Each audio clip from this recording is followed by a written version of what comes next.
So in this lecture, we will quickly learn how to clear floats.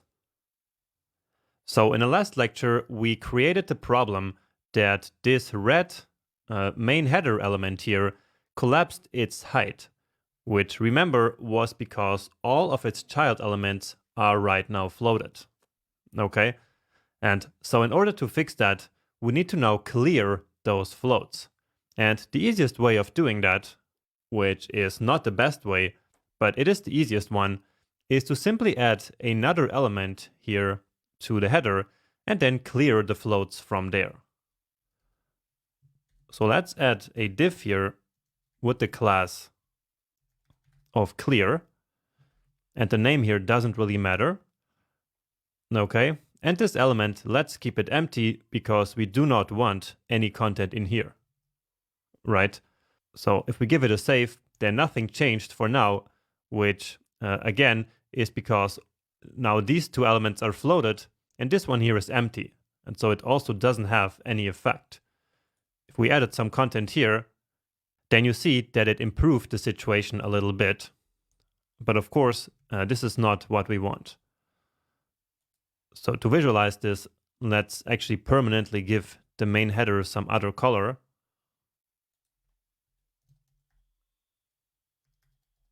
And the way I do that is by simply declaring another one here afterwards. So the original one was this one, and then I can just write another one later, and so this one will overwrite the first one. So this way, later I can simply delete this entire line. Okay, but anyway, what I want to do now is to, of course, select that element that we just created here. So this one with the clear class. So select it like this, and then here we can use the clear property. And so on clear, we can use also left, right, and both. Now, if we only wanted to clear left floats, then here we can say clear left, and the same with right. But in this case, we have a left float and a right float, and so we want to clear both of them, and so we use both. And if we now save this, then our problem is indeed fixed. Great. Now, back in the day, we used to build all our layouts using float properties like this. So imagine now that we had a row and in there we had 4 columns. So we needed one element for each of these columns and we had them floated all side by side. Then in that situation, the height of the row, so of the parent element of the 4 columns, would collapse. And so then we would have to go in and create an empty div element like that in each of those situations. So that could happen like 10 or 20 times on a page, and so that would not be useful at all, right? And also, we didn't want to clutter up our HTML with all these empty divs. So that's just a bad practice. So let's actually remove this here and take a look at another technique that we can use. Now, before I'm doing that, just keep again in mind that building float layouts is kind of outdated. And so you do not need to understand 100% how all of this works, especially with the clear. But again, I find it important that you have at least some idea of how this works, and especially of this trick that I'm going to show you now, which is called the clear fix hack.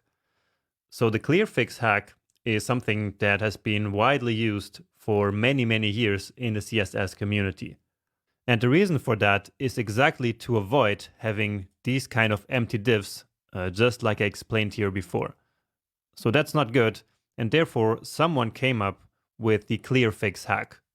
So the way that it works is that on the element that has the collapsed height, so in this case here on this header, we add a class which was usually called clearfix. So just like this.